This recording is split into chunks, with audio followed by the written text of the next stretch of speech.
Abbie Barnes has been producing films since the age of 13, with her first short film about the devastating effects of palm oil production, opening up opportunities such as speaking in the European Parliament to MEPs about the importance of ingredient labels on products.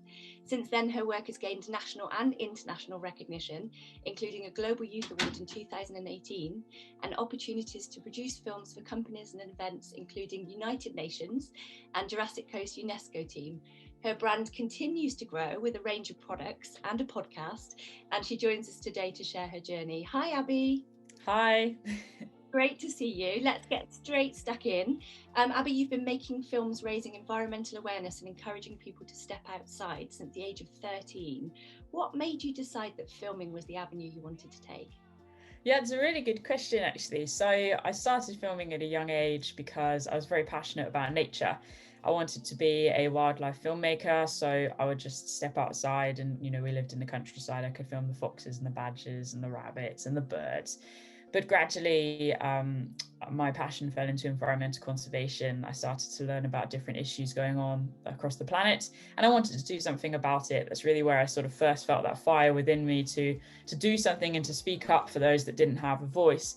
And palm oil was the first thing that came onto my radar through a children's book that sort of highlighted the issue.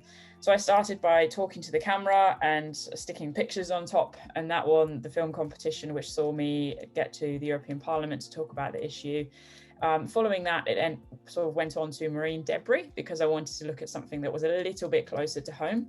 We live near the coast, so I went down to the seaside and filmed all the marine debris on the beaches. And my mission really was to highlight these issues, coupled with actionable steps that we can all take to make a difference. But what I really found was I was preaching to the converted. So during this time, I was running my own production company, just making short films for different businesses and organizations. And I was struggling with my mental health, learning the language of what it really meant to deal with mental illness. And so gradually my mission statement morphed from helping people access the outside for meaningful, to create lasting memories, to want to protect the natural environment for generations to come, to what it is now with Spend More Time in the Wild, which is my organization, to inspiring and empowering individuals to get outside for the benefit of mental and physical health whilst building meaningful connections with the natural world and with each other. So it's been a long old journey of ups and downs, starting with that environmental aspect and now, really helping people to access the outdoors. The film is the medium through which I communicate my story, nature's story, other people's story, and I'm a big believer that stories bring people together and create meaningful communities. So that's sort of a very brief run through of the timeline to get us to where we are today. Amazing, and I completely agree. I think a lot of documentaries and things that we're seeing are really bringing these topics to the forefront, which is much needed if we're going to do something about saving our home. Yeah, absolutely. So you've done a lot of projects. I've been on your YouTube channel, and there's so much content on there. It's amazing. You've also received lots of recognition and awards since you began. But I'm just curious, which of your projects, should I say, means the most to you, and why? Well, it's a good question, actually. We're recording this on a Wednesday, and this weekend we were up at Sheffield for the Sheffield Adventure Film Festival, and we won a film award there, which was amazing for our short film, Rise Above the Fear, and we might chat about that later. So that's something I'm really proud of because that's one me and my partner produced together. It's the first we actually made, sort of documenting my fear of water, which stems from sort of a mental health journey. But really, to pick one I'm proudest of, it doesn't tend to come down to the production quality. It tends to come down to the experience that I've gone through, the journey that the film was documenting, so to speak. So, I'll never forget my climb up Kilimanjaro in 2014. I just finished my A-level exams, and then a week or so later, I'm on a plane flying across to Nairobi, and it was completely new, unfathomable experience. I was naive to my bones, but it was absolutely incredible. And that's something that really shaped me as who I am. But that is something that I carry forward through every trip and travel journey that I do. Is I approach it with a very open heart and an open mind. So I wouldn't be who I am today and where I am today without all of the experiences that I've been through. So it's very hard for me to pick one particular journey. To give you an example, there's a coast to coast trail across the country here in the UK, and that, I called Embrace the Journey because I learned about embracing the journey. Then another one was called Choosing Joy in ordinary. Another one was Learning to Thrive. Another one was called Alive, which was my journey around the Tour de Mont Blanc, which really made me feel alive and finding landscapes that see us thrive. And it's all of these things that sort of break me down, then build me back up. So I don't have one in particular that I can choose. So maybe I could say, where are some of my favorite places I've been? I love the Alps with a huge passion, and the Lake District as well is a very special place. So I don't know if that answers your question. It's a bit of everything. I'm very proud of it all. I mean, you know, I look back at my early videos and I can't help but cringe, but we all have those moments. But they are the absolute solid foundation of this journey, and I'm grateful for every opportunity I've been able to take up to get us to where we are today. Brilliant. And it's a perfect answer, really, because it's what you say is absolutely true. You know, every single experience that we have as human beings shape us and help educate us and help us to grow. So even you looking back at your old films and thinking, oh, they're a bit cringe, you know, they were the ones, that was the beginning, the learning process. And I guess, you know, you're just going to get better and better at this as time goes on, because that's part of the human cycle, right? So that's fingers crossed. Yeah. So Spend More Time in the Wild was established in 2016, and you've already mentioned that you know, kind of the mission for it was to inspire and empower people to enjoy time outside for the benefit of improving mental and physical health. You've touched on this a little bit, but how has this impacted your own mental health and well-being? Well, to put it very simply, Wild has kept me alive over and over and over again. It was forged out of my deepest, darkest place. You know, I'm a trained personal trainer, a fitness instructor. I worked on the gym floor, very passionate about physical well-being, you know, nutrition, the ties with that, with mental well-being. But I just found that working even part-time in a gym environment, or so basically a working environment, it just wasn't coupling well with my mental well-being. I needed something that gave me reasons to stay alive. And the filmmaking did that to a degree, but I needed to tell those stories and I needed to journey myself. And the logical way to do that was to create videos. And basically that was how Wild was born. And, you know, the first project I undertook for Wild in 2016 was to walk all of the UK's national trails. So they're designated long distance footpaths across the country, over it's more than that now. I think it's like 3,500 miles in total. But I did 3 and I just crashed and burned, you know, and then I didn't leave the house for 3 months with my mental space. But, you know, that was the beginning of Wild. And I think, you know, it's amazing where we are today from there. But the truth is, like, on a day-to-day basis, Wild is what gets me out of bed when nothing else does. You know, it's the people that I meet, the conversations that I have, the films that need to be edited, the adventures that are planned, the podcasts that are happening, the store stuff that needs to go out. You know, it's all consuming and overwhelming pretty much all the time, but it's also really exciting. And that's the greatest blessing of it, is I can steer it wherever I feel, you know, and I'm not following a conventional business plan here. It is a business, it's an organization, but it's faith-led. So, you know, it's very intuitive, and we listen to what our community is asking for. And then that's where we tend to go next. Because we are really trying to reach the world with this. You know, before COVID-19, mental health was a conversation that would be in, well, if you look at the statistics, 1 in 4 households. But the Mental Health Foundation here in the UK, and I think they're actually based in Australia, they released statistics throughout the entire COVID-19 situation. And basically it's 1 in 2 of us have had a serious mental health challenge during COVID. So half of the population, and that's just the UK. But it's, you know, mental health is a conversation that reaches every single one of us. And that's why we really believe that our message, well, we really desire for our message to reach every household, because community, time in nature, quality time, it's something that we all need.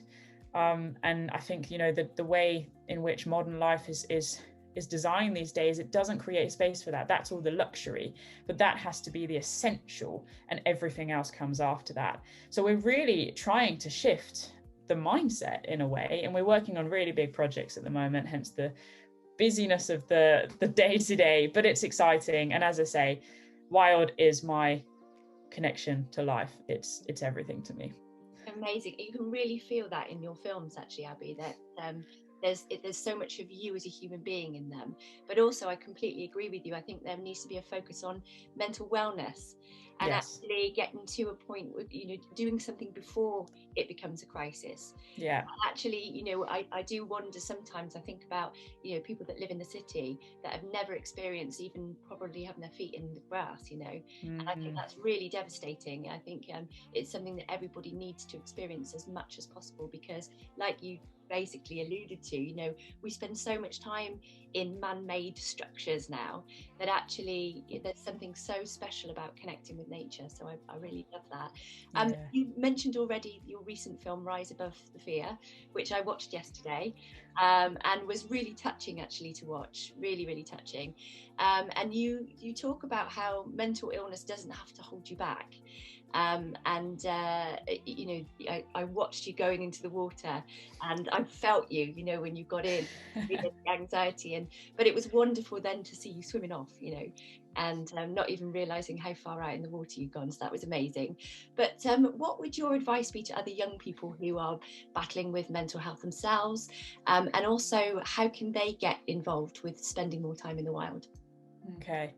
Yeah, well, first of all, thank you for watching the film. We're very proud of it, and it was hard because we had a 10-minute time scale and we had to jam it in there. So I look at it like, oh, that edit could have been improved. But anyway, this is the story that matters. No, there's a quote we have, or I put up on our bathroom mirror, that says, "Hold the vision, trust the process." And I come back to that all the time because it's true. Dealing with mental health on a day-to-day basis is exhausting, it's crippling, it's wearing. There are going to be days where you just don't want to, but you have to hold the vision and trust the process, because for me, this is why wild is my lifeline, because it is proof to me that out of the deepest, darkest depths of depression and anxiety and mental illness, things can still be born, great things can still be born. And it purely is the attitude and the perspective with which you're choosing to live your life. It's coming back into alignment with who you are, your values, your desire, and purpose, who you are in your rawest, purest version of yourself is taking off that mask. It's terrifying. But I think so much of mental illness comes out of the fact that we are masked, that we are suppressed, that we are kept in boxes, that we are disconnected. And it's stepping away from all of that and saying, no, I'm worth more. I am enough just as I am, and I don't need to fit in. I don't need to conform. I don't need to put on this wall paint. I'm just simply me. And it's frightening. But I think after you get through the initial struggle of that, and it is a lifelong struggle, but there's just a much deeper visceral place in you that just feels like, everything's going to be okay. And I used to hate it when people said that to me, I have to be honest, and they still do, and I don't like it, but I'm saying it now, like, everything will be okay if you just keep showing up. And showing up looks different on a day-to-day basis. Being kind, being compassionate, treating yourself as you would treat others, and vice versa. And I think, it's really looking at yourself and saying, what am I lacking? Why am I struggling? What is my pain? You look at the root of addiction, and it comes from fear and it comes from pain. And the question is, what happened to you? And I think it's not being afraid to ask these big questions, especially if we can build some kind of a support network. So really, that's where Wild comes in, because we are looking to build these genuine, safe communities, both on the ground and online, that people can get stuck into as a starting place to taking off their mask and being who they truly are. And we have an online community, an online platform, which is evolving on a daily basis, where people are just taking it off, leaving it outside, stepping through the door, and just being completely who they are. They are welcomed with open arms. They are loved unconditionally. And having that safe place of belonging and unconditional love is just transformational. It gives us space to actually be grateful. And, you can't have joy without gratitude. And it's coming back to all of these basic fundamentals of what it is to be a pure, beautiful, messy human being. And that is really what we're trying to do with Wild. We are slowly bringing back in our wild walks as well, so people can get involved across the country. And we are in a huge process of making Wild go very big, very quickly. So bear with us with that. But, look at the videos, listen to me and my story, figure out how the parallels that might lie with yours, have a look at our community. There's so many different ways to get involved. And I'm absolutely positive, if you can't find something, drop us a message and we'll figure something out. I love that. That's absolutely brilliant. And yeah, I completely agree with you. One of the things that we teach in the programs that we ran is about understanding labels, because when you talk about the mask, it's trying to be everything to everybody, and actually that is really completely exhausting. You know, the best place to be is to be your authentic self. And then when you're authentically yourself, you can make decisions based on what you desire and what you enjoy as a human being, rather than trying to people please everybody. So Absolutely. that's amazing that you're doing that and supporting young people in that way.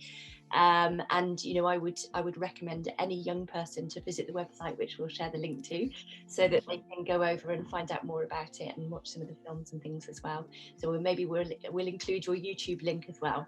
Brilliant. But you've already extended your spending more time in the wild brand.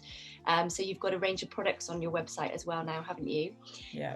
And you're doing the podcast, and you've already said that you're looking to grow really big. So what's next on the journey? What does that look like? How's that going to work? I think it's a good question, because it's one that really excites me and terrifies me all at once, because it's like, geez, this is really becoming a thing now. And I'm like, I'm still just getting over college, you know. But no, it's really cool, because as I mentioned earlier, we can steer this thing wherever we want to. And I can tell you the ultimate goal, how we get there, I'm staying completely open to.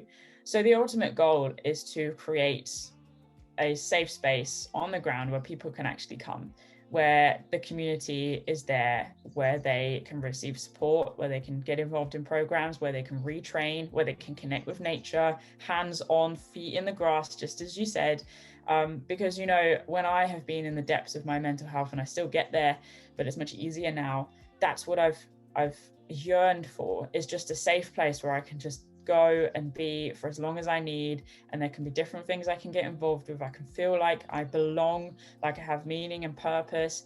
That is what we're looking to create. And as I say, how we get there, I'm not sure, but I can tell you right now what we're working on is a nationwide project. So we are looking to, well, we are at the end of August this year, I'm going to be cycling from John O'Groats in Scotland to Land's End, but in 50 days, in 2,000 miles. So rather than going the conventional straight down route, I'm going to zigzag across the country to each of the UK's national parks. I'm going to get off, I'm going to hike to the highest point, back down, back on the bike, and keep going. We've got school talks along the way, and we're shooting a 3 to 5 part documentary series to raise awareness for the country's green spaces and how we can all access them for mental health and protect them for mental health as well. Because that, you know, having that stewardship role, that sense of my life matters because I'm contributing, is really, really important. And I think that's lacking a lot at the moment within communities across the country and the world, actually.